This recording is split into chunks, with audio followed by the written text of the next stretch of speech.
Hey, a pleasant good late morning, everybody, on this fine Thursday. This is the first video in a while from the old studio, which is my bedroom. This is just going to be a quick Philly sports update video. Of course, the Fly Guys, which is partially the shirt I'm rocking, and it's a cool one. It's the city line in the background, old school shirt. Love this thing. But anyway, they've had a great November so far, even in losses or two losses this month so far have been in a shootout, so we've got a point out of it. We lost to Toronto, respectively, the Saturday before we then beat Toronto 3-2 this past Saturday. So we also have that bounce back ability this year, as I always tweet out about for people that follow me. I mean, it's just there's a different feel and vibe with the Flyers this year, that they have more fight, they have more spunk. Also, there's plays where last year, for example, there was a play yesterday where they were all coming back, and the defenseman, I can't remember who it was with Raffle, was going to start going and pinching towards the same guy, where then, no, they went back because there's more communication you can tell with this team, too. Everyone seems to be more in sync and vibing together. I mean, we beat NJ this month, which is a win you should get. We lost to Toronto, but that was a shootout loss. Beat Carolina, who's been very solid this year. Montreal's obviously always a solid team. They got Carey Price in that. I mean, that dude's a GOAT.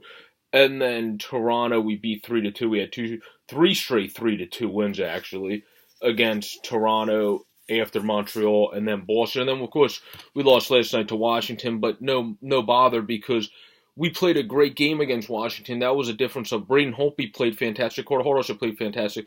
Both teams hit a few posts, but we hit a damn ton of posts. Like, we hit so many posts that was, you can't blame that, obviously, but, I mean, we played very well, in my opinion, and we played great against one of the best teams, if not the best team in hockey. So there's no bother in that front for me with the Flyers at all. And then, of course, with the Phillies, where also for our True Philadelphian Sportscast, for people that follow our podcast, this is obviously Sports Fanatic News, and me and Andrew do that. We're going to start a new one, hopefully tonight. It's just other stuff has come up recently where we haven't been able to do it. Our schedules haven't coincided that well, but we should have a new one either tonight or tomorrow at the latest. So stay in touch for that. I wanted to make sure I said that. But with the Sixers front, of course, they had a disappointing loss against a team with a reverse record of what we had going in. We were 7-3 going in. The Magic were 3-7. So yeah, that's obviously not a team you want to lose to. I mean, we just weren't shooting it well again, and we were resting Embiid, of course, and that didn't work, but it should be able to work against the Magic. That was just not a good game, obviously, which was obviously the follow-up to a game where we won, and a win is a win. Don't get me wrong. I mean, winning in any professional sport is not an easy task, but we shouldn't have just inched out a win against the Cavs.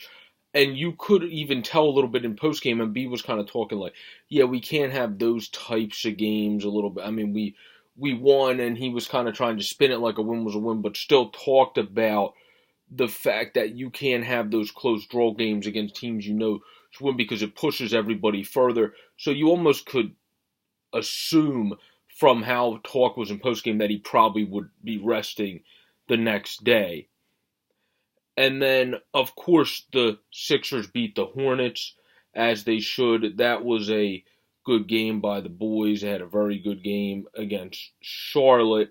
And then against the Nuggets, I mean, that was just not a good showing in the month of November for the Sixers, where comparing them to the Flyers have actually had a more positive month of November, where it was the exact opposite, obviously, for the Sixers, where the Sixers have still been good, but they're games where you're like, wow, we should have beat that team by more, or wow, how did we lose to that team, have been this month, where the Flyers were not very good in the start of the month, the season in October, so it's kind of a reversal for those two. What I hated about the Denver game, I've watched more of that from my recording and from highlights, but we were up by so much, and then Jokic just destroyed us, and that was a game that Joel was in, obviously, I mean, as he should be. He just was not that great in that game at being able to stop Jokic either, which is just dumbfounding because I don't think if we match those guys up, those are the two best dudes. But I think normally that matchup's going to end up being even. It would be 5-5 on who has a better game if we put them in 10 games per se. So that just was one of those very odd games where they just kept vibing, they were getting momentum, and it just kept going for them.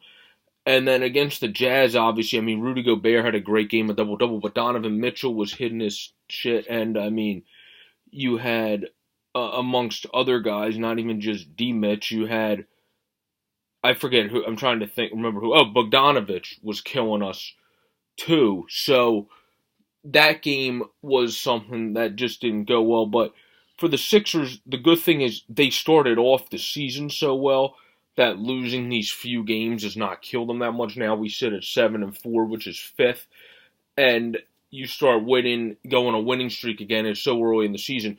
You're right back up towards the top. Of course, the Celtics came out like world beaters this year, and people expected them to fall off. I still expect them to fall off a little bit. I don't expect them to finish one of the best teams in all of basketball with the roster adjustments they had. I think eventually you're going to see them start to balance out a little bit. They also have great coaching, obviously, so that factors in big time as well. So the Sixers, I don't think there's anything to worry about. It's just if we're ranking Novembers, since I just had my one friend text me about it about 2 hours ago, so I figured I would mention in the video. The Flyers have had a better November than the Sixers, but both of these teams are exciting to watch. The Sixers just lack shooting, where the Flyers, if you look at them, they lack the experience. Defense, obviously, but it seems like they're figuring that out now. Philippe Myers has come up and played like a freaking tank. Joel Fairby has played well, been in all the right spots. Raffle has looked fantastic this year. Lindblom and TK obviously are doing great. But for the Sixers, I've really liked how Josh Richardson has looked. It's going to take him some time to fully gel, but that's the big key word, gel. This team is not even fully gelled, and we're still 7-4. We're still doing pretty well. That's the same with the Flyers. And then the Eagles, they brought back in Jordan Matthews. We'll see what he can do. Obviously, that's not a big move. We should have got more of a number 1 or a 2 wide receiver at the deadline. I will still preach that to the rest of the season, unless if we have a huge turnaround. But we are doing some good things. The Eagles, obviously, in our division, still have a chance to win it and get to the playoffs. I think we need to beat either the Seahawks or Patriots to do that, because then it gives you a blunder opportunity. You can't lose to Dallas, but if Dallas, who has a tougher schedule, loses a few games, it gives you a blunder opportunity in the final weeks that you don't have if you lose both of these games. You kind of have to win out and beat Dallas, which we have the skill set to do that on paper. It's just from eyesight we haven't seen that as much this season. Where, to wrap this video up, of course, please check out our podcast. There's guys like Moose and Donaldson that could be on the radar for the Phillies. We'll talk about some people, plus many, many more, because we're going to have our first off-season Phillies podcast as our next podcast on True Philadelphian Sportscast with me and AJ Santangelo, Andrew Santangelo, and follow us both on Twitter. You can get that from our podcast later today. We always mention our Twitter accounts at the end. Mine's at JBorick26. This has been Sports Fanatic News. I'm Joe Borick, and this has been a Philly Sports Update. Have a fantastic Thursday, everybody. Peace out.